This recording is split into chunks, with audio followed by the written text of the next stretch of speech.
Sampurasun, Sugeng Rawuh, Wanyong, Horas, welcome guys. Selamat datang kembali di channel WSKT TV.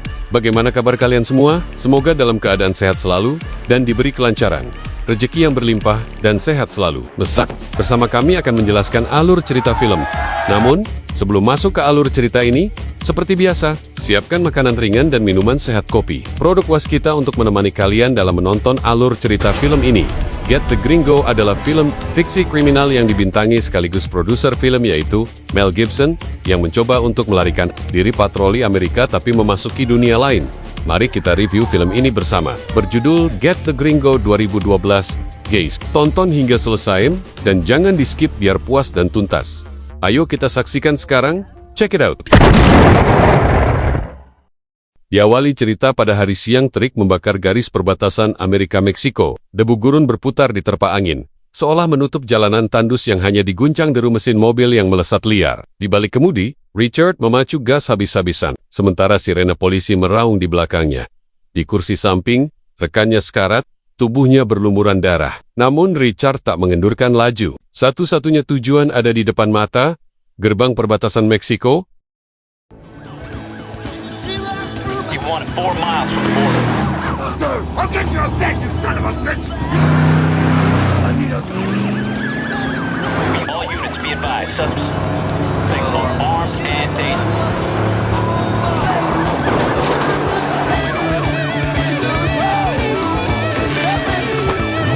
Namun kebebasan bukan tanpa rintangan. Dua mobil polisi sudah berjaga di seberang pagar besi, menghadang jalur pelariannya. Bukannya menghindar, Richard justru menambah kecepatan. Mobilnya bergetar, menantang maut, melesat lurus ke arah barikade aparat.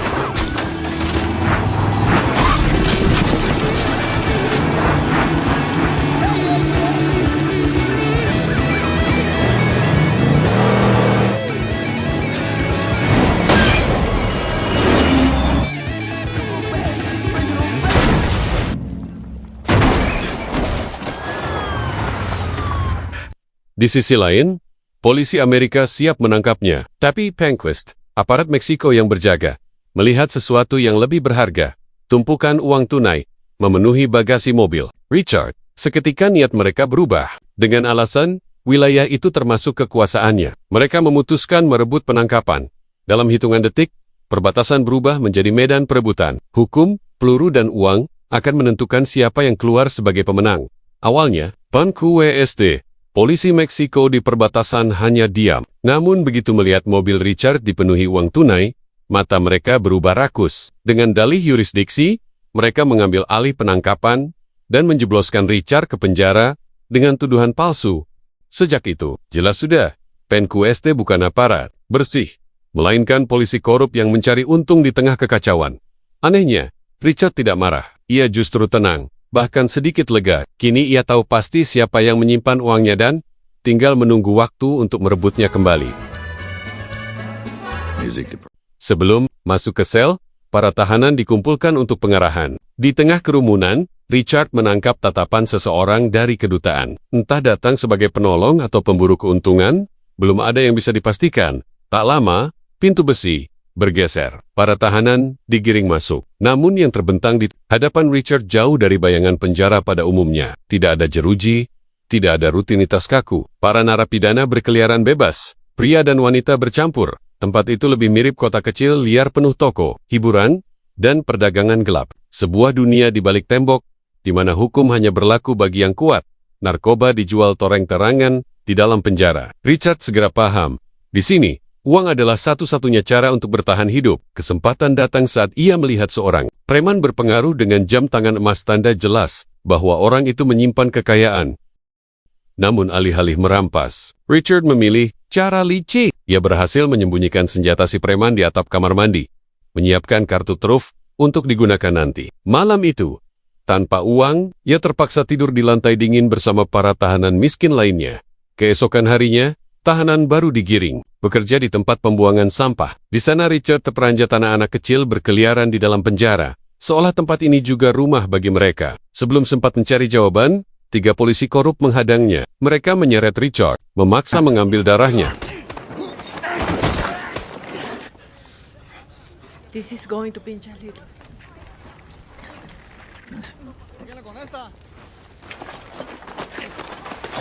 Belasan jam di dalam membuatnya sadar. Ini bukan penjara biasa, bukan kepala sipir yang berkuasa, melainkan sosok lain penguasa bayangan yang menyuap pihak berwenang dan menjadikan penjara ini kerajaan pribadinya untuk menggali lebih jauh. Richard butuh dua hal, waktu dan uang. Ia mulai menyuap sipir agar bebas dari kerja paksa. Sementara itu, demi menambah pemasukan, ia menargetkan sebuah toko narkoba di dalam penjara rencana perampokan pertama di dunia barunya. Seperti biasa, kunci perampokan ada pada pengalih perhatian. Richard menumpahkan cairan mudah terbakar ke toilet portable, lalu menyalakan api. Dalam sekejap, kobaran membesar, menebar kepanikan. Para tahanan berhamburan saat itulah Richard bergerak.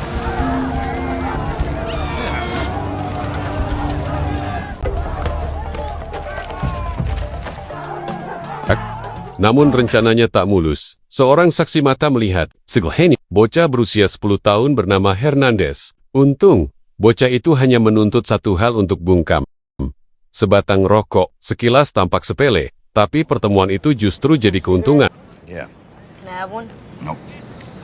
You probably want me to keep my mouth shut. If I talk, this shit's really gonna hit the fence. Cigarette. Dari Hernandez, Richard mengetahui rahasia besar penjara ini. Keluarga para narapidana boleh tinggal di dalam asalkan membayar upte. Itulah alasan ada banyak anak-anak di sini, termasuk dirinya. Percakapan mereka terputus saat sang ibu menyeret Hernandez pergi. Vámonos. ¿Qué te dije del pinche cigarro? Keesokan harinya, sosok dari kedutaan yang sempat mengawasinya muncul. Bertanya-tanya bagaimana seorang warga negara Amerika bisa terdampar di penjara Meksiko. Ia tetap bungkam, meski diancam berkali-kali. Pertanyaan pun muncul. Apakah Richard memang sengaja masuk ke penjara ini? Dan jika iya, untuk apa? You're not going to tell me. That's all right. That's all right. That's fine. I can respect that. But I will find the truth out for myself, you know? Apa? Malam itu, enggan tidur di lantai seperti gelandangan, Richard menemui penguasa properti penjara. Setelah negosiasi singkat, ia mendapat ranjang empuk, tapi ketenangan tak pernah lama.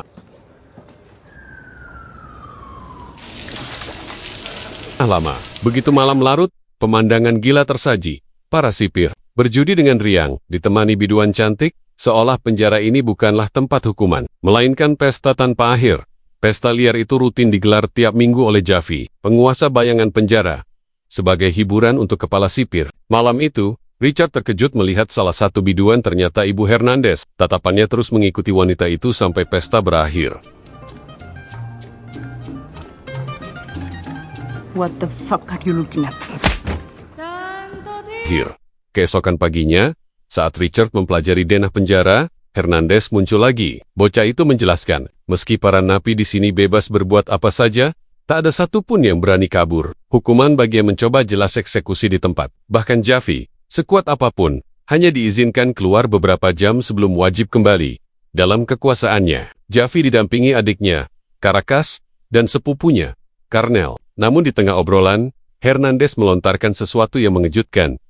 Aku akan membunuh Javi suatu hari nanti. Untuk ayahku, bocah itu bukan anak biasa. Anehnya, setiap kali ia diganggu, kaki tangan Javi justru turun tangan melindunginya. I'm gonna kill him. Pernah, Hernandez hampir menikam Javi dengan pecahan kaca, tapi Richard berhasil menghentikannya tepat waktu. Pertanyaan besar pun muncul di benak Richard, kenapa bocah ini begitu istimewa. ¿Qué te pasa, cabrón? Si vuelves a tocar este morro, te corto tus huevitos, ¿está bien? ¡Órale!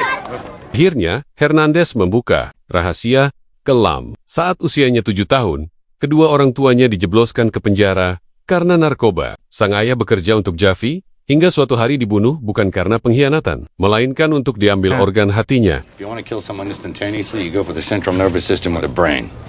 Lights out. Javi rupanya mengidap penyakit, langka yang memaksanya menjalani transplantasi hati setiap beberapa tahun sekali. Masalahnya, hanya sedikit orang yang cocok dengan tubuhnya dan salah satunya adalah Hernandez. Itulah alasan bocah itu dilindungi ketat. Bahkan, tes darah bagi setiap tahanan baru sebenarnya bukan formalitas, melainkan seleksi calon donor bagi sang penguasa penjara. Setelah mendengar itu, Richard pun membuka masa lalunya. Ia pernah menjadi sniper militer, lalu sempat merasakan penjara karena memukuli ayah kandungnya sendiri, tindakan terpaksa demi melindungi sang ibu dari kekerasan. Dari percakapan itu, ia dan Hernandez mulai saling memahami. Sebuah kesepakatan terbentuk. Mereka akan bekerja sama. Langkah awalnya sederhana. Hernandez bertugas menguping setiap percakapan Javi. Informasi sekecil apapun bisa jadi senjata. Sementara itu, di luar tembok penjara, Jack tak berhenti menyelidiki kenapa Richard bisa terjebak di... That's why they took my blood. Bingo, gringo. They test everyone. But I'm the only match. I got put on the inside at 14 for trying to fuck up somebody I really hated. My dad. He'd been beating up on my mom. The third time that week, I snapped finally and went to work on another baseball bat. Tú aplácalo. Yo no me quiero meter. La raza ya le está cagando. Son desmadre, Javi. Ya vino la jefa, nos va a guisar. Di Meksiko, ia menemukan kelompok Van Case sedang berpesta liar, menghamburkan uang hasil perampokan terakhir. Tapi satu hal terasa janggal, siapa sebenarnya korban perampokan itu? Mengapa peristiwa sebesar itu nyaris tak tercium media? Kecurigaan semakin menguat ketika dua anak buah Van Case yang sempat ikut mencicipi uang kotor itu ditemukan tewas misterius hanya dalam beberapa hari. Meski terus ditekan, Richard tetap bungkam. Well, the thing is, two of the cops that were with us when we first met turned out dead. We wanted to ask you where you got the money. Listen, things can get a lot worse for you in here. Oh, let me guess. You got Namun friends in simpanannya here, too. makin menipis. Ia pun menargetkan Karnal anak buah Javi sebagai sasaran berikutnya. Sebelum bergerak, pengawal pribadi Karnel harus disingkirkan. Hernandez mengambil peran pengalih perhatian, membuka jalan bagi Richard. Ven acá, pinche morro. Pinche indio. Ser güero, gente.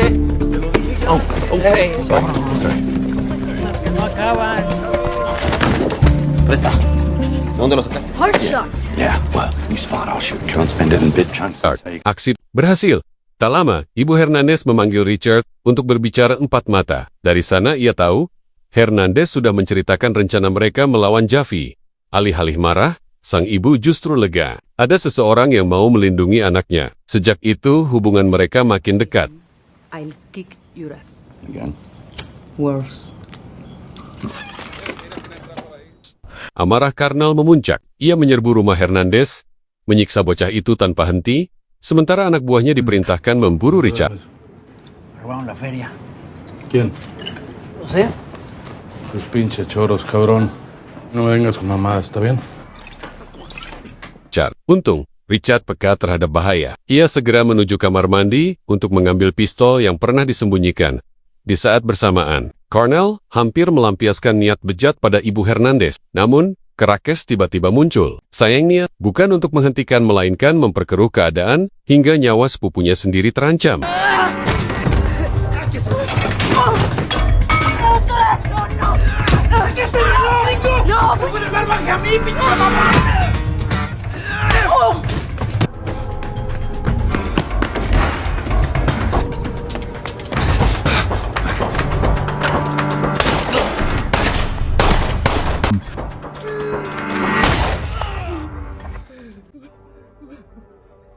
Meski Karnel jelas bersalah, Javi tetap melindunginya. Alasannya sederhana, Ibu Karnel adalah bibi yang sangat ia hormati. Bagi Javi, siapapun yang membunuh Karnel akan tetap bersalah. Apapun alasannya, namun tepat sebelum eksekusi berlangsung, Richard berhasil memutar balik pandangan Javi.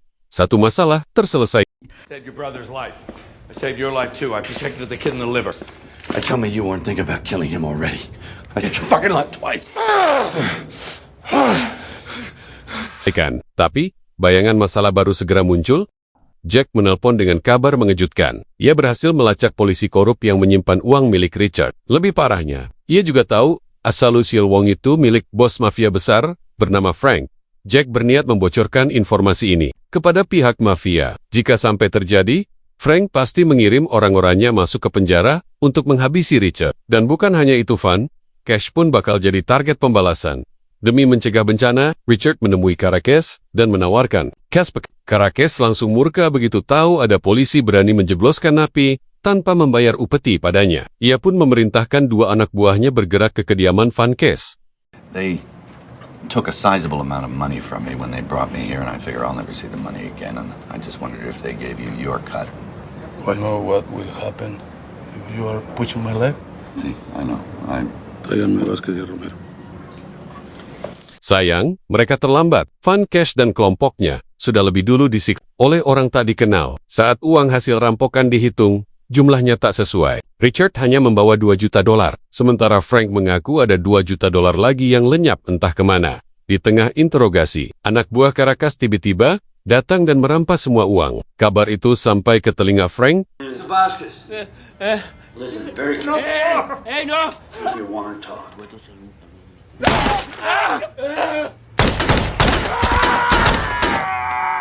Hey, that's my money. Oh, Jesus.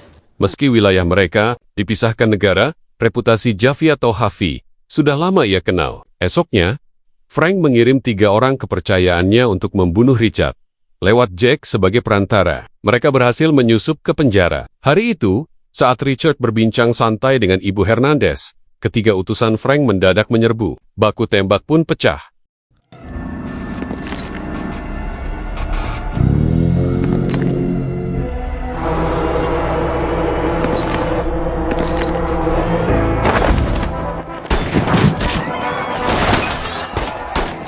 Dan beruntung Caracas muncul tepat waktu untuk menahan serangan. Pertempuran berakhir dengan darah.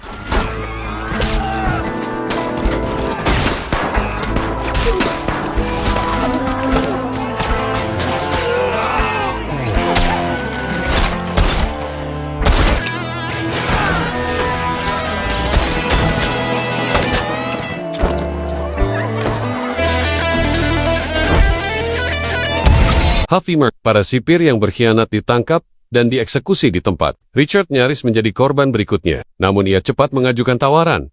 Daripada membayar pembunuh bayaran untuk menyingkirkan pesaing bisnisnya, biarkan ia yang melakukannya. Dengan satu syarat, ia harus dibebaskan dari penjara dan diberi perlengkapan secukupnya.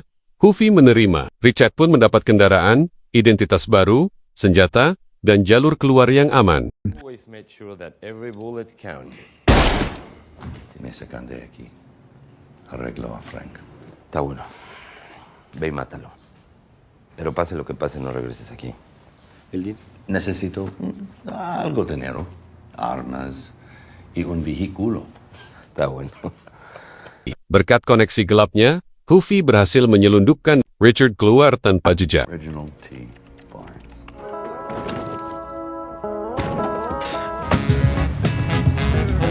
Namun insiden baku tembak kemarin membuat pemerintah turun tangan. Dalam 2 hari, penjara itu akan diratakan dengan tanah, dan semua tahanan dipindahkan ke fasilitas baru. Dengan pengamanan 2.000 polisi, keputusan itu menjadi ancaman besar bagi Hufi. Jika penjara ditutup, ia tak lagi punya kesempatan merebut organ hati Hernandez. Maka, ia memutuskan mempercepat operasi transplantasi sebelum waktunya. No será la primera vez que lo intenten, ¿no? No quieren hacer por sorpresa, ni yo sé cuándo. 2.000 soldados francotiradores, un panchote. Tanpa sengaja, rencana kelam itu terdengar oleh Ibu Hernandez. Panik, ia segera menyembunyikan anaknya di lokasi rahasia, berharap bisa menunda ajal yang sudah menanti. Sementara itu, Richard mulai menyusun strategi untuk memancing Frank keluar dari persembunyiannya. Dengan kecerdikannya, ia menyamar sebagai seorang artis ternama dan menelepon Kaufman, seorang milioner pemilik kapal tanker. Penyamaran itu begitu meyakinkan hingga Kaufman percaya dan sepakat untuk bertemu esok pagi. Interesting. You think you could make it to my office tomorrow morning? Yeah, I'll have my assistant, Mr. Barnes, be in touch with your assistant. Great. You'll make my day. Menarik Anda pikir, bisa datang ke kantor saya begitu saja? Ucap Kaufman dengan nada dingin. Besok pagi, saya akan minta pembantu saya, Mr. Barnes, menghubungi Anda. Richard hanya tersenyum tipis. Perang baru akan segera dimulai. Sejak lolos dari penjara, Richard sadar dirinya tak sendirian. 2 pria asing membuntutinya terus. Jelas orang suruhan Hafi.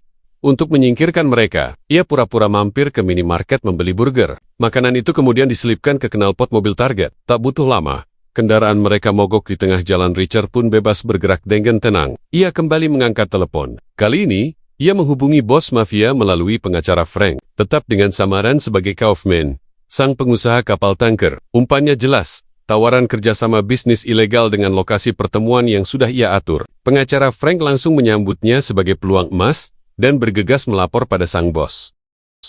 Sementara itu, di sisi lain penjara, Ibu Hernandez terus disiksa. Hovi frustrasi karena tak juga menemukan bocah itu. Namun tiba-tiba, Hernandez muncul sendiri dan dengan nekat menusukkan pisau ke perutnya, berharap Hafi tak lagi bisa memanfaatkannya. Sayang, rencana putus asa itu gagal. Dokter berhasil menyelamatkan nyawanya, membuat Hufi semakin bernafsu untuk mempercepat operasi transplantasi. Keesokan paginya, Richard bergerak sesuai rencana. Ia menemui Kaufman dengan menyamar sebagai asisten seorang artis. Tak lama, Frank bersama pengacaranya tiba di lokasi. Kekeliruan fatal terjadi. Asisten Kaufman justru mempersilahkan Frank masuk, mengira mereka bagian dari rombongan Richard. Namun, sebelum Frank benar-benar masuk ke ruang pertemuan, Richard sudah lebih dulu membius Kaufman. Menariknya, Frank ternyata memang belum pernah melihat wajah asli Richard, dan disitulah letak keunggulan terbesar Richard. Identitasnya tetap menjadi bayangan yang tak bisa disentuh saat perampokan sebelumnya. Richard selalu memakai topeng itulah. Sebabnya Frank tak pernah benar-benar tahu wajahnya. Dengan trik sesederhana itu, ia mampu menyingkirkan seorang bos mafia sekaligus mengaburkan identitasnya. No, I'm fine. Thank you. Okay. Hey, I think I... Hey.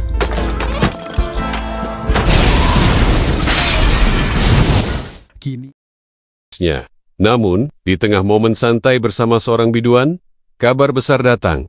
Penjara akan ditutup malam ini. Jika itu terjadi, mustahil ia bisa kembali masuk untuk mengambil uangnya. Tanpa pikir panjang, Richard merampas rencana milik Jack dan memutuskan menyamar sebagai petugas kedutaan.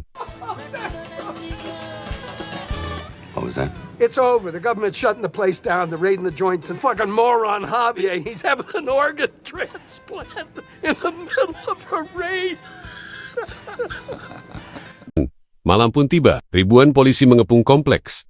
Sementara Javi tetap keras kepala melanjutkan operasi transplantasi. Puluhan penjaga bersenjata dikerahkan untuk menahan serbuan aparat. Kekacauan pun meledak, baku tembak tak terelakkan. Dengan penyamarannya, Richard menyusup masuk di tengah hiruk-pikuk. Niat awalnya jelas, merebut kembali uang sebelum lenyap.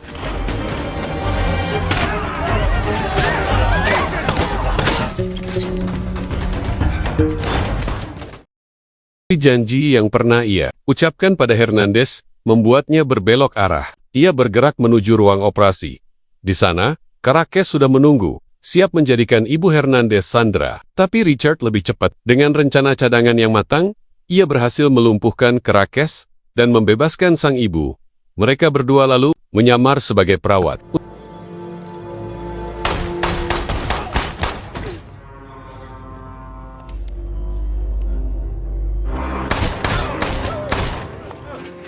Échame una mano a la ambulancia.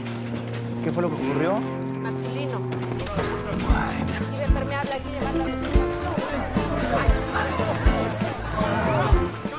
Untungnya, sejak awal Javi sudah menyuap pejabat penjara untuk menyiapkan ambulans sebagai jalur kabur. Celah itu justru dimanfaatkan Richard. Dia meloloskan diri bersama Ibu Hernandez, sekaligus membawa tas-tas berisi uang yang selama ini diperebutkan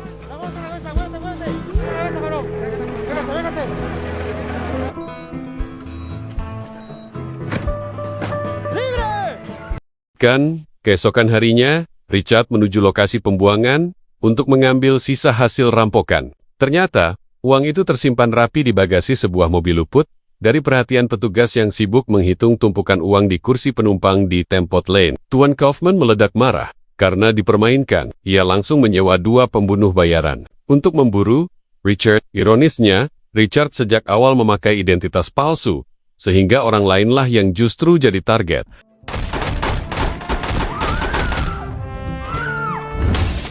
Sementara Richard, ia sudah jauh.